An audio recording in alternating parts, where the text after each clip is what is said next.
Este vídeo é muito importante para você entender o que é ciência de dados, inteligência artificial, a diferença de um cientista da computação para um engenheiro da computação. Então se liga no vídeo!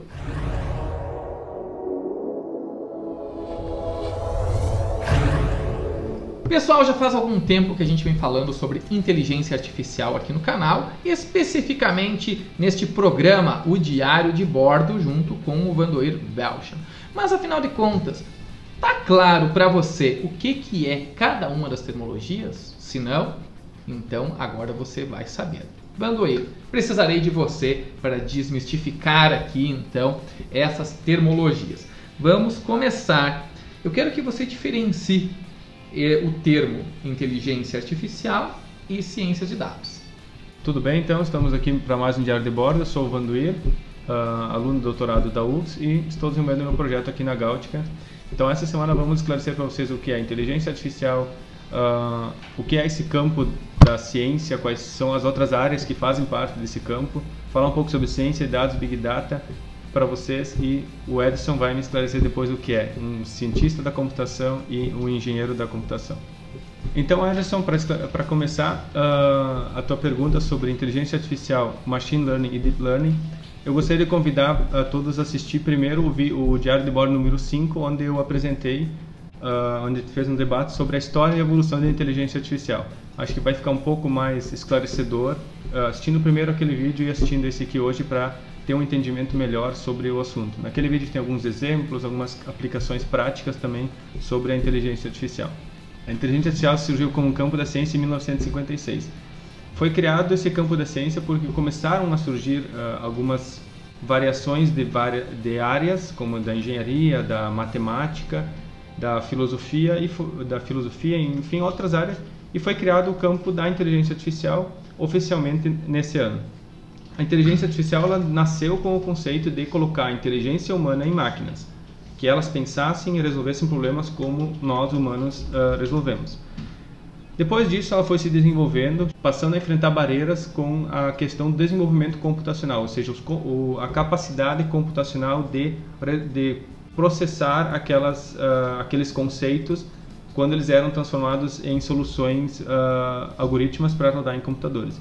O aprendizado de máquina, o machine learning e o aprendizado profundo, que é o deep learning, eles estão dentro da inteligência artificial, né? Exato. Tem como você falar mais, discorrer sobre este assunto para quem está assistindo? Hoje a gente tem o conceito de machine learning e deep learning mais presentes por causa do poder computacional que permitiu, na verdade, que essas tecnologias, essas técnicas, na verdade, se desenvolvessem dentro do campo da IA. Então a IA é um guarda-chuva onde o machine learning e o deep learning fazem parte, são variações da inteligência artificial. Ou, na verdade, não variações, vamos dizer evoluções da inteligência artificial. Porque a inteligência artificial ela resolvia problemas com técnicas estatísticas em dados estruturados. Hoje, com o machine learning, que ele consegue analisar um conjunto de dados, que aí entra depois que nós vamos falar de Big Data, ele consegue pegar um grande volume de dados, analisar isso e tomar uma decisão em cima de uma função. O Deep Learning, então, ele nasceu a partir de 2010 para cá, e ele faz um aprendizado um pouco mais profundo. Tinha uma técnica de inteligência artificial que chamava redes neurais artificiais, que simula o nosso pensamento, as nossas sinapses, o funcionamento de um neurônio. O aprendizado profundo, o Deep Learning, ele trabalha com mais camadas, ou seja, ele consegue se aproximar disso. Então, em vez de treinar, você vai dar um conjunto de dados, ele vai analisar esse conjunto de dados com essas interações mais profundas e a partir disso ele vai dar um resultado satisfatório. Um exemplo clássico disso é, por exemplo, analisar imagens. O Machine Learning ele trabalha, como eu falei, em cima de dados estruturados, por exemplo. Ele é muito utilizado em soluções financeiras, por exemplo, ou em empresas onde tem todos os seus ERPs, onde tem todas as informações estruturadas, ele trabalha em cima disso. O Deep Learning, então, ele está sendo usado agora para analisar imagem, som, texto não estruturado, ele consegue particionar esses conjuntos de dados e, em cima disso, tomar decisões. Então, esse é o estado da arte atual da inteligência artificial. Conforme a imagem que está aqui, dá para entender como uma área está dentro da outra e aí entender como ocorreu essa evolução. E eu ouvia falar muito, alguns anos atrás, sobre os Big Data. Hoje não se fala mais tanto, se falava muito em minerar dados. Hoje se fala bastante do termo que você explicou, que é a ciência de dados, inclusive que nós temos aqui, então, um recruta cientista de dados, não é mesmo, dentro da empresa. A diferença, o que exatamente que é a Big Data em relação à ciência de dados? Ederson, boa pergunta então sobre Big Data e ciência dos dados. Big Data, como tu falou, já existe, esse conceito existe há mais tempo. Uma variação estatística que um conjunto de um grande volume de dados, vamos dizer assim. Ele tem algumas características específicas, que nem o volume, variedade, velocidade também, que precisa ser dado para conseguir analisar um grande conjunto de dados, que é a tradução de Big Data. A ciência dos dados, então, ela surgiu para extrair informações desses grandes conjuntos de dados. Até então, quem fazia esse trabalho eram estatísticos, trabalhos manuais. E ciência dos dados, então, seria a evolução do BI, Business Intelligence, que seria extrair informações relevantes de valor de grandes conjuntos de dados a partir de análises. Então, dá para pegar, para entender um pouco esse conceito, fazer essa analogia para quem é do mercado, para quem quer entender o que são esses conceitos. Então, BI, para quem quer entender, ele faz uma análise em cima de dados estatísticos do passado. Pega um banco de dados que tu tenha e tu vai trabalhar em cima dele para tentar desenvolver alguma questão em cima daquele volume de dados. Agora, a ciência dos dados, ela faz uma análise preditiva, ou seja, ela tenta analisar o que pode acontecer no futuro. Em cima de informações, ela vai tentar descobrir o que pode acontecer, não o que aconteceu, como faz o BI. Então, o BI tu vai usar para entender o que aconteceu, e a ciência dos dados vai tentar fazer porque tu entenda o que pode vir a acontecer no futuro. Uma análise futura a partir do teu passado. E agora, Ederson, me tira uma dúvida. O que é, para ficar claro para mim e para o público também, o que é um cientista da computação e o que é um engenheiro da computação?